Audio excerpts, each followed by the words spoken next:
Right, that's great. That's cool. Yeah, so this is a live talk going out from Dharma at 10:45 on Wednesday morning, and I think it's the 26th of March, if I'm right, 2020. And this is from now on until further notice, I suppose. This is going to be going out live every morning from Dharma, and it's also going to be recorded. At least this part, the talk, is going to be recorded and then uploaded, so that if people don't get a chance to be there at the time, they can see the recording. And I'm going to be talking and recording for the duration of my talk, and then I'll stop recording, and we can have a 5-minute break, but I'll keep the meeting running. And then we can then come back after 5 minutes, and then we can have some kind of discussion. Now, you'll have to bear with me because I'm fairly new to Zoom, and I'm going to get better at it as I go along. But I guess a lot of us are new to Zoom technology. We're all sort of getting used to this new world that we're living in, and doing online video communications as part of it. So yeah, so here we all are. Hello? Yeah. Can you recommend that people who are not speaking, which is most of all of us, mute themselves, because it makes a better reception for everybody? Oh, right. Okay. So that's a useful tip from Larry. So if you can go down to the bottom left-hand corner of your screen, there's a little microphone, and if you just click on that, mute, and then it means that there's less background noise for everybody, and then they can just hear my voice. So if you could just go down to the left-hand corner and make sure that there's a red line going through your microphone icon. Can I, sorry for butting in, can I just say that on my screen, I've got to just tap my screen and it comes along the top, and that's where you mute, is the bar along the top. Oh, right. Yeah, so it's a different place. I suppose it depends what device you're using, where that mute icon is, but hopefully everybody can find it.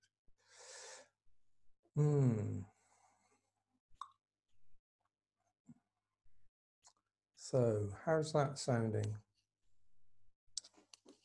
It sounds fine, Smritiratna. You as host can mute everybody yourself. I can mute everybody. I thought I'd already done that. I've got a box here where I can mute all, and I've already muted all. Oh, I see. Yeah. Right. Okay. There. Has it gone all quiet now? Well, I assume it has. I've just muted everybody, so you wouldn't be able to answer. Yeah. So I'm going to have the option of unmuting yourself and talking when we come to the discussion, but I've basically just muted everybody now, so that there's no possibility of anybody new joining the meeting, and we're going to keep background noise to minimum. So right now you can just hear my voice, and as I say, we're still getting used to the technology. So this is Wednesday, the 26th, I think, of March, 2020. And Dharma closed down to our guests who come on retreat here just 5 days ago. And we've gone into this new mode of trying to provide teaching online, so that especially the people that come to Dharma can tune into Dharma once a week and get a little bit of Dharma teaching to keep you going. And I'm going to be here once a week on a Wednesday morning regularly, and each week I'll have a talk and then we can have a discussion. But also there are other things on the program. So if you go into the Dharma website, you can see week by week we're going to be putting different things on. But there are going to be regular slots of myself giving a talk on a Wednesday and Padmadarshini doing yoga and meditation on a Tuesday and Thursday. So we're going to be your weekly regulars, same time, same channel every week. You can just tune into that. It's nice to have something regular and predictable these days, isn't it?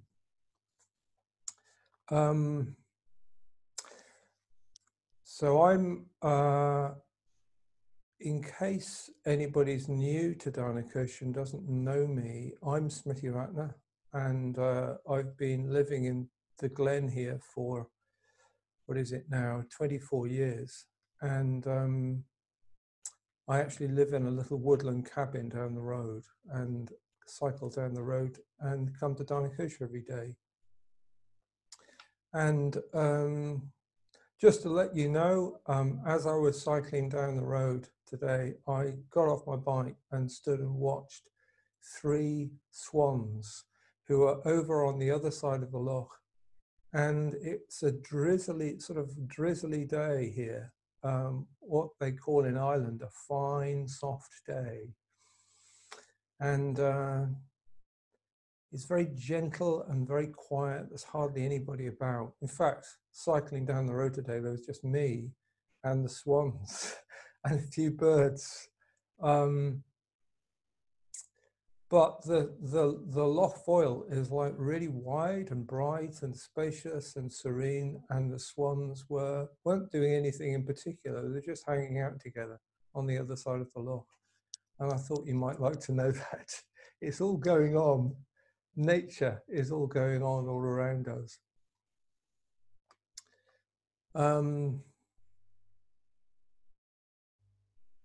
I want to give a short talk called 7 Basics at a Time of Deprivation. 7 Basics at a Time of Deprivation. So it's just reminding you of a few really simple principles, because I thought that at a time like this, there's a lot of complex information coming in and changing from day to day. And if we can just remember, I've got 7 basic principles here that we can just keep coming back to. And that is a way of keeping your peace and staying centered in the midst of it all. So I'll just go through the 7 basics that I've got for you. And then I'll kind of talk about them one by one. The first is welcome the opportunity for training. And that means training the heart-mind. 2, stay grounded and guard your mindfulness. 3, look after yourself so you can look after others. 4, stay present even when you're planning. 5, open up to nature even when you can't go out. 6, when your mind stills and your heart opens, loveliness is everywhere. And 7, share what you have. So I'll just go through them one by one. Firstly, welcome the opportunity for training. Welcome the opportunity for training. This is a basic kind of perspective within the Buddhist tradition, that anything that arises in life is a new opportunity for training, and it's training the heart-mind.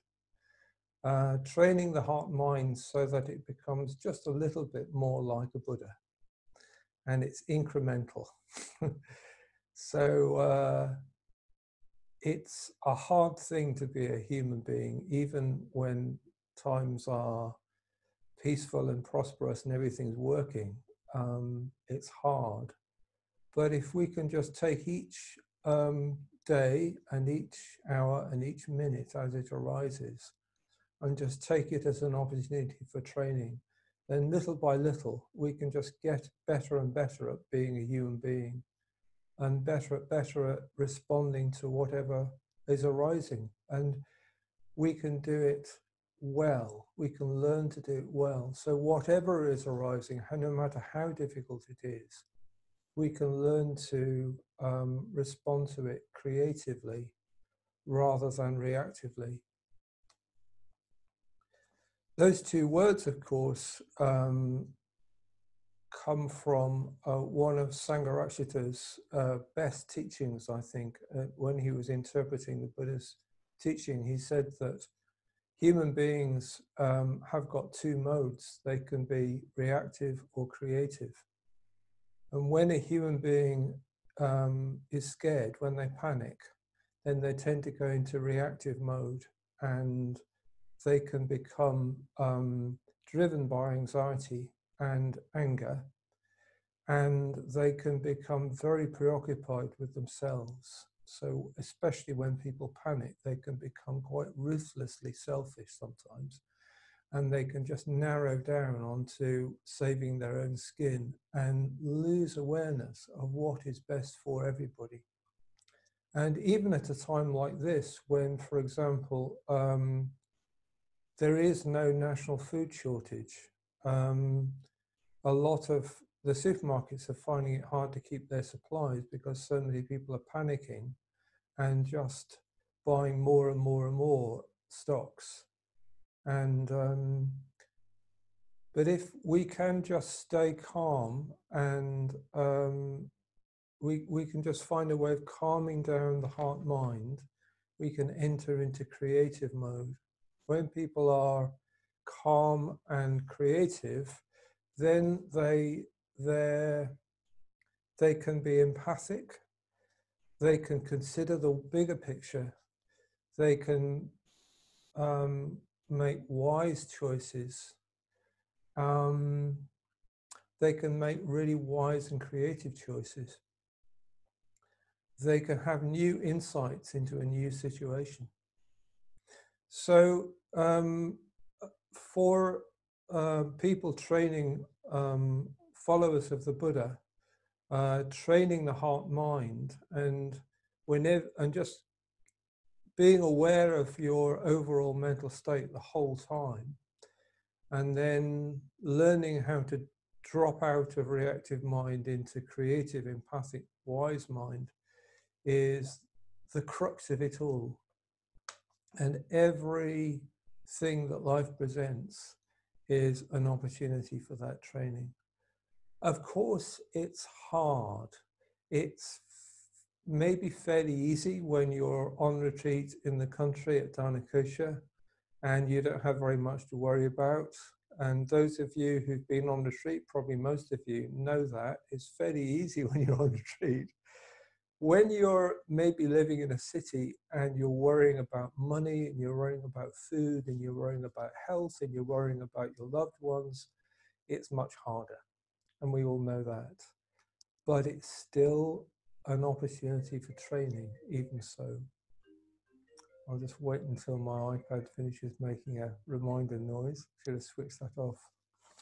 So that's welcome the opportunity for training. And then the second one is stay grounded and guard your mindfulness.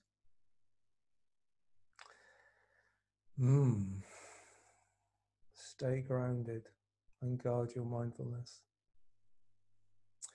This is really because in our modern Western culture, we have become a lot of us very preoccupied with operating devices and taking in lots and lots of information, some of it very complex. And all of that keeps us in our heads. It keeps us in our thinking, puzzling, problem solving, talking, listening, word using minds. Whereas there's much, much more to human consciousness than just that, just the thinking mind. And if we can just stay in our heads all the time, we're not actually responding to what life is presenting as well as we can. So, you know, when you come on retreat, somebody says, please switch off your smartphone and put it away out of sight. We're going to be offline for a week. No emails, no texts, none of that. You just put it aside. And then you just get to discover what life is like without all that. And like maybe at first you're a bit sort of unused to it all, but after 2 or 3 days on the retreat, you really just calm down and you're doing probably body work as well, maybe yoga, body-based meditations. And you just get that experience of just being completely embodied and having your feet on the ground. And you start to open your consciousness into nature in a sense of being part of nature as well. This is what a retreat can provide people with. And in ordinary life, especially when you're feeling anxious, there is a tendency to get quite compulsive about reaching for the phone, getting yet another news bulletin, even though you heard the last one half an hour ago, following the latest tiny little detail about what somebody's saying about it, what's going on. And all of that sort of compulsive information absorption it can disconnect you from your body and from your feet at a time when you really need that. That's what's meant by guarding your mindfulness. So you establish a sense of being embodied and grounded, literally feeling your feet on the ground. And then you guard your mindfulness by maintaining that sense of embodiment, that sense of embodied mindfulness. And when you lose it, then you re-establish it again. And if you can just pay attention to the sort of things that sweep it away and the sort of things that help you to get it back, and then you learn by experience, trial and error. So, for example, last night on the news, on the radio, there was an announcement about the new regulations about not going out, except for very rare exceptions like getting food and going to the pharmacy and exercise. There are a number of exceptions, and I'm sure you're all aware of that. So I listened to that, and but I know from my own experience, and I'm probably not alone in this, that when people start talking about police patrolling the streets and stopping people and asking them what they're doing and sending them home, it can trigger off a lot of fear. It's not just fear of health and so on, but it's sort of fear of kind of like, oh my God, the regime is cracking down, it's becoming really authoritarian, that kind of thing. And it can trigger quite a lot of fear. It's like authority fear, you know what I mean? And I'm prone to that too. You know, it probably comes from something to do with my dad, you know? We all have our weak points where fear gets triggered off from the past and suddenly we're scared. So when that happens, you just have to look after yourself, re-establish your ground. And that moment when I realized that was happening, I thought, that's enough now, I'm going to switch off. Because the news was going on to talk about what the police in Italy were doing and what the police in France were doing and what the police in Poland were doing. And I thought, I don't need to listen to that just now. It will just trigger me off even more. I don't need to think about police and regulations and getting arrested. I think I'll just switch off and do something that will kind of get me grounded again. So that's just a simple example of like you stay grounded and then you guard your mindfulness. In the Buddhist tradition, we say guard the doors of the senses. So be careful what you take in through your eyes and your ears, especially. And notice that sometimes what you take in can undermine your mindfulness and it can just send you into reactive mind again. So take care what you take in at a time like this, and take care not to overwhelm your mindfulness with too much input.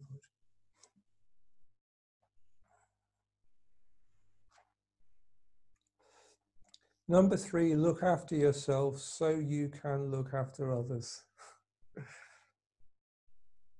It's quite common when people come on retreat at Dharma regularly, and they talk about the attitude of their relatives to their meditation practice. You know, sometimes they say, oh, I need to meditate now, and they go into a room and shut the door.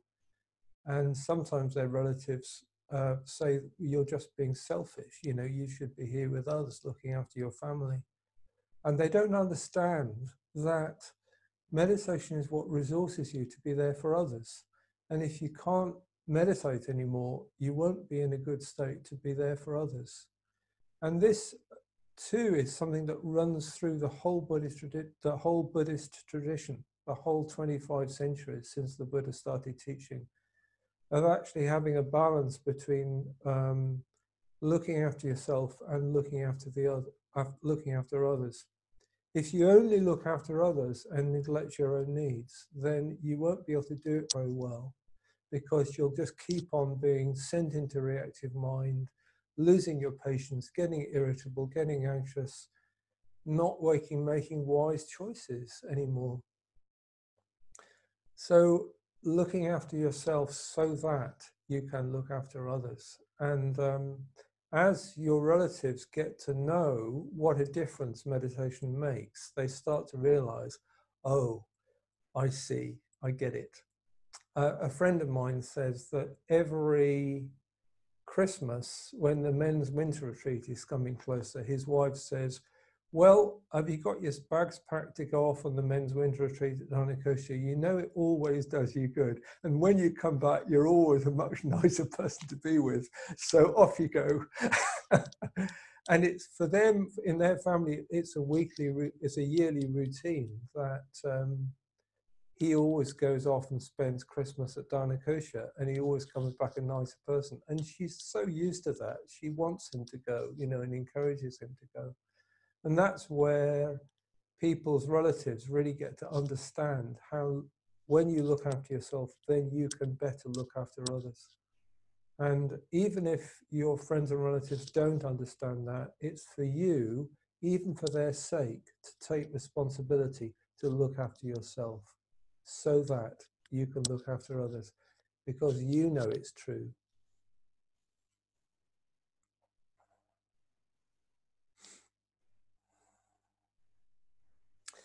And of course, looking after others too. We all need each other even more at a time like this. But if we can just look out and just keep on letting people know that you're there for them, and you can do it by phone, even if you can't go out in the street and visit people, you can pick up the phone and let them know that, you know, if they need anything, just give me a ring, and I'll see what I can do.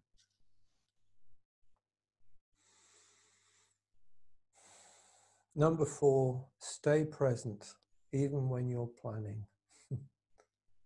Stay present, even when you're planning. We all have to plan. Planning is a necessary part of life. Living in the present doesn't mean we don't have to plan. But even when you're planning, stay aware of your body, stay aware of your feet, stay aware of what you're doing with your hands. If you're doing something really nervous with your hands, such as, I don't know, fiddling with your eyes, or fiddling with your mouth, or fiddling with your nose, then it's probably not very good for your health, because, you know, keeping on touching your face all the time is something we need to try and not do if we can. And there are other things that you can do with your hands to help you to ground yourself and stay in that kind of calm, collected state. And even when you're planning, see if you can stay grounded and collected while you're planning. And if you notice that you're getting anxious, let go of the planning and do something about the anxiety and then come back to it again. When we start thinking about the future, we can get into creating multiple scary scenarios, one after the other. And it's not really necessary to do that in order to plan. Because all of those scary scenarios, those scary futures, are just frightening you. And we need to keep fear to a minimum. So if you can do your planning in a mindful way and just do it in a quite a systematic kind of organized kind of a way, you probably make better plans without panicking yourself.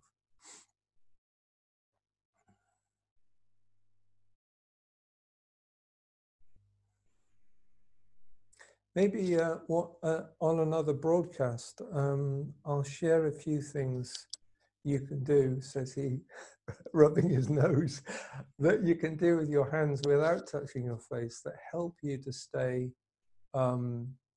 grounded. Well, I'll tell you what, I'll show you now. So if I can just go into speaker view so I can see what's on the screen.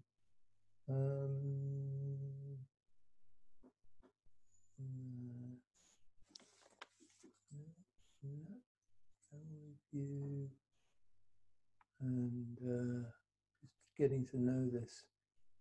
Yeah.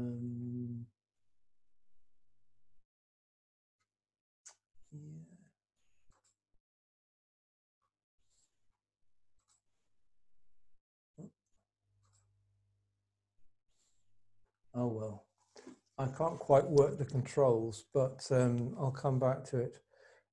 This is something I'll come back to on another broadcast. After all, we're going to be meeting every week. So once I got to know the technology a bit better, a bit easier to do that. I'll just go on to the next one. So this is number 5, which is open up to nature even when you can't go out. We all know that nature is very therapeutic. And so it's such a pity that for the sake of our overall health as a people, we need to try and damp down this epidemic as much as we possibly can. And we've been asked to stay at home most of the time, unless it's really essential that we go out. And I'm sure, I expect a lot of people are feeling deprived as a result of that, deprived of nature. And this is a time of deprivation for lots of people, hence my title, 7 Basics at a Time of Deprivation. Some people are deprived of food right now, and some people are deprived of money, and some people are deprived of their health. And some of us are deprived of exercise and deprived of nature. And in other words, deprived of the opportunity to go out. But there are other ways of opening up to nature, even when you can't go out. One of them is to use your imagination and just remind yourself that nature is still there. If you open your window, you can hear the birds singing. It's such a blessing that this epidemic is happening at the beginning of spring. Just imagine if it was in the depths of winter, it would be so much harder. If you open your window, you can hear birds singing, I hope.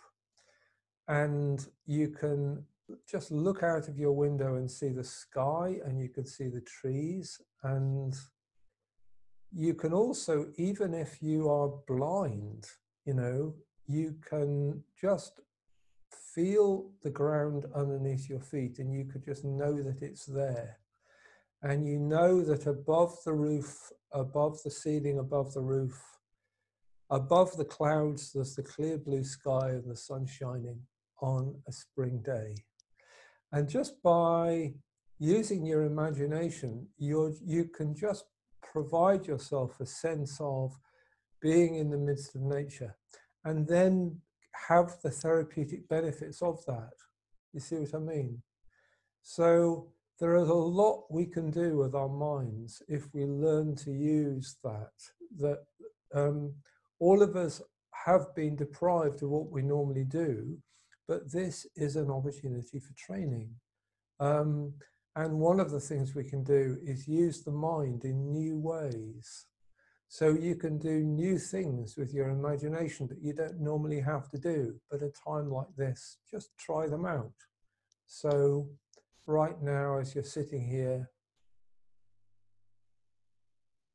beneath the chair you're sitting in, beneath your feet, just imagine the earth going down and down and down and down, mile after mile after mile.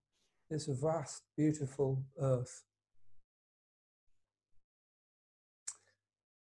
And above us, as we sit here, above the roof, above the clouds, this big, open, vast, clear blue sky and the sun shining.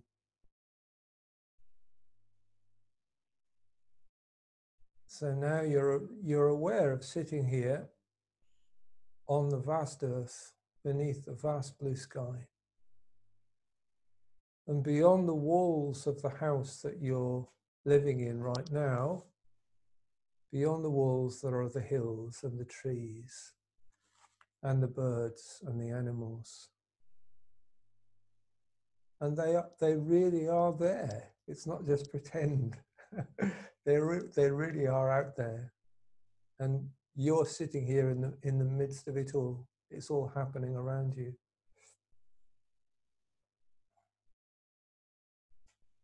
You see what I mean? This is something you can do with your imagination to overcome claustrophobia, to overcome that sense of cabin fever of being cooped up.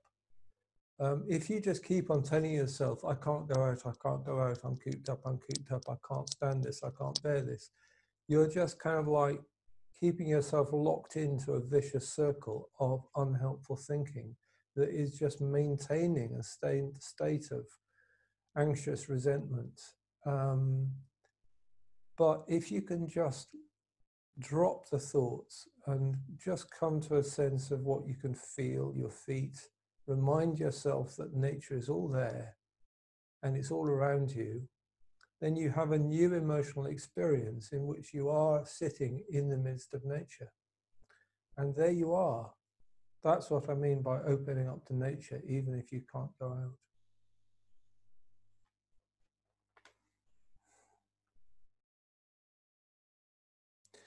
Number 6, when your mind stills and your heart opens, loveliness is everywhere. When your mind stills and your heart opens, loveliness is everywhere.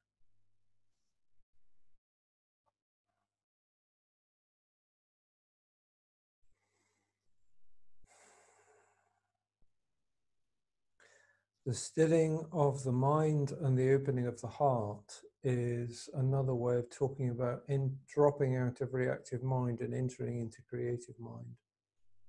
So this principle is reminding you that if you're in reactive mind, but you can only drop into creative mind, then there is beauty everywhere you look.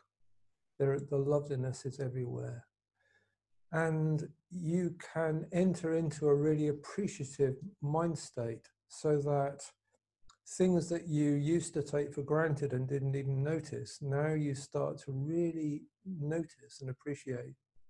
So for example, if you're inside and you've got time on your hands and you don't know what to do and you're getting bored, maybe you could try making yourself a cup of tea in a really mindful way and really taking your time over it and just savoring the flavor. Whereas most of the time you're kind of rushing and you haven't even got time to even notice the flavor. But a time like this, you can go out of your way to notice it, and you just notice how beautiful it is. And while you're drinking it, you can appreciate all of the people who planted the tea plantation and picked the tea, and the people who stored the tea in warehouses so it didn't go moldy, the people who packed the tea, the people who transported the tea, maybe across the sea, across roads on railways, and the people who stocked it in the shops, and the people who you know, provided it for you, and now you're sitting here drinking the tea, thanks to all those people, and you can really appreciate them. And then that's a moment when your heart opens and you can feel part of it all.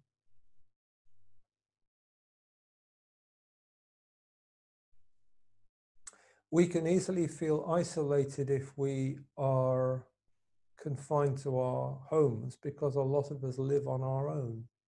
And I'm thinking especially of people who are self-isolating at the moment. It's a time of deprivation for you as well. You're deprived of the company, the physical company of your friends and relatives. But just by using your imagination, using your mind in a creative way, you can just remember all of the people who have provided your tea for you that you're drinking, and have a sense that you're connected with them because you're drinking this tea. If you just reach in and touch the tea leaves, you're touching the leaves that other hands touched before you. Maybe hands in a country on the other side of the world when those leaves were picked. And you're connected with all those people. So even though you're physically the only person living in your flat, you are not alone. You're not alone.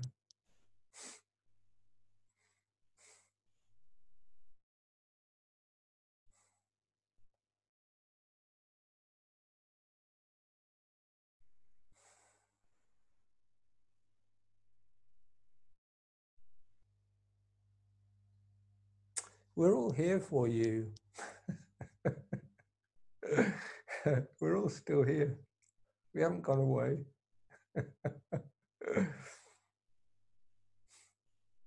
And we hope you stay well and healthy. And thank you. If you're self-isolating for the sake of other people, thank you for your care of our health. We really appreciate that. We really appreciate the trouble you're going to put up with all these restrictions for the sake of our lives and our health. We really appreciate the fact that you're considering others.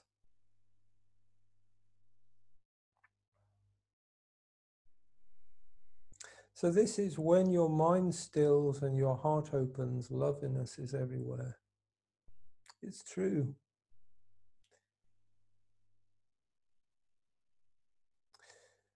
Our experience of life is, radically affected by our mental state, whatever mind state that we're in. If you're in a creative, appreciative mind state, life is experienced as something very, very different. You can, when you're in that creative, open, appreciative mind state, everything that happens around you is lovely and you can appreciate it.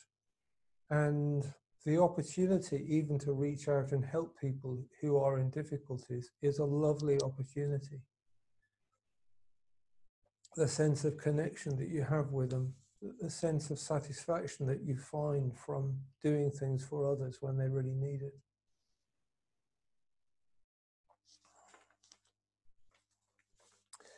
Maybe in another episode, I'll just flag this one up for another one. I want to tell you about a shining example of this called Dr. Bryson, who is an elderly mitra who is in quite frail health and has been for just about all the time I've known her. Her health has been gradually deteriorating over the last 20 years that I've known her.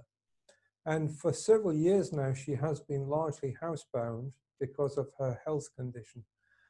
But she is able to look out of the window, and there's a bird feeder, and she delights in the trees and the birds and the sound of the birds.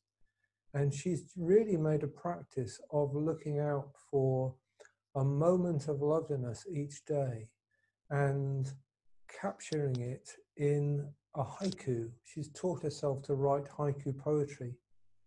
And she is now, by doing this day after day, month after month, year after year, she has hundreds of haiku And a couple of years ago, I helped to do some self-publishing so that we just as a sort of like a little print run for her friends and relatives. We just run off a few copies of her book, which is here. I'll just hold it up for you. A Life in Haiku Moments, Verses by Dot Bryson. And this is one of her photographs on the front because she's also a really good photographer, although she can't really do that anymore because her health has deprived her of that opportunity. But there's many other things that she can do. And as her health has deteriorated, she has to let go of more and more and more. And she just learns to make the most of what she has left. And she learns to do what she can do as well as she can, because she's a committed Buddhist practitioner, and that's her practice. So I'll tell you more about Dot Bryson in future episodes of the regular Wednesday program, and see if I can make her book available online as well. So 7 basics at a time of deprivation, and the 7th one is share what you have. Share what you have. In other words, think of others. And just consider the resources you have and consider what you can share with others. Just consider people that you know and what they need, and look at what you have that they would benefit from that you could share. For example, I have the great benefit of living in Balquidder Glen at the moment and being able to cycle from my cabin down the road to Dharmakosha, and I can stop and look at those swans on Loch Foyle, and you don't have the opportunity to do that, but I have, so I want to share it with you, and that's why I stopped and took them in. You know, I sort of drank them in with my eyes because I thought I want to tell people about these swans. So these 2 eyes are for all of the people who are not here. You see what I mean? So I'm very aware of trying to kind of share what I have. I have been training in Buddhist practice for, you know, at least 3 decades, over 3 decades, and I've got quite a lot to share. So I'm only too pleased to share it. And I've got the benefit of being still here at Dharmakosha and in the Glen, so I want to share what Dharmakosha is like just now.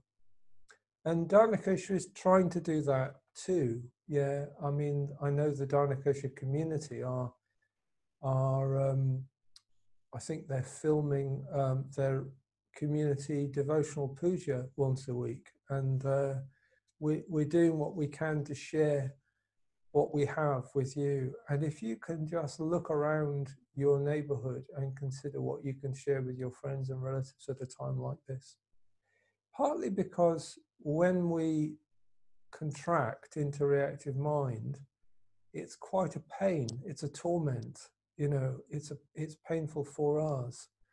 When you contract into ruthless selfishness and just be preoccupied with saving your own skin, it's a pain. But if you can just open out, soften your heart, look around, look out for other people, it kind of takes you out of yourself, and that's a relief for you, and of course it's good for them too. So there you are. That's my 7 basics at a time of deprivation. And as usual with Smritiratna, I run over time. If you know my talks, you'll know this is one of my weaknesses, that I quite often say I'm going to be talking for so long, and then it's longer. But I said 30 or 40 minutes, and it's been 41, so that's not too bad. No, 46 actually, so that's not too bad. So I'll just run over the 7 basics at a time of deprivation and then end. Number 1, welcome the opportunity for training. Number 2, stay grounded and guard your mindfulness. Number 3, look after yourself so that you can look after others. Number 4, stay present even when you're planning. Number 5, open to nature even when you can't go out. Number 6, when your mind stills and your heart opens, loveliness is everywhere. And number 7, share what you have.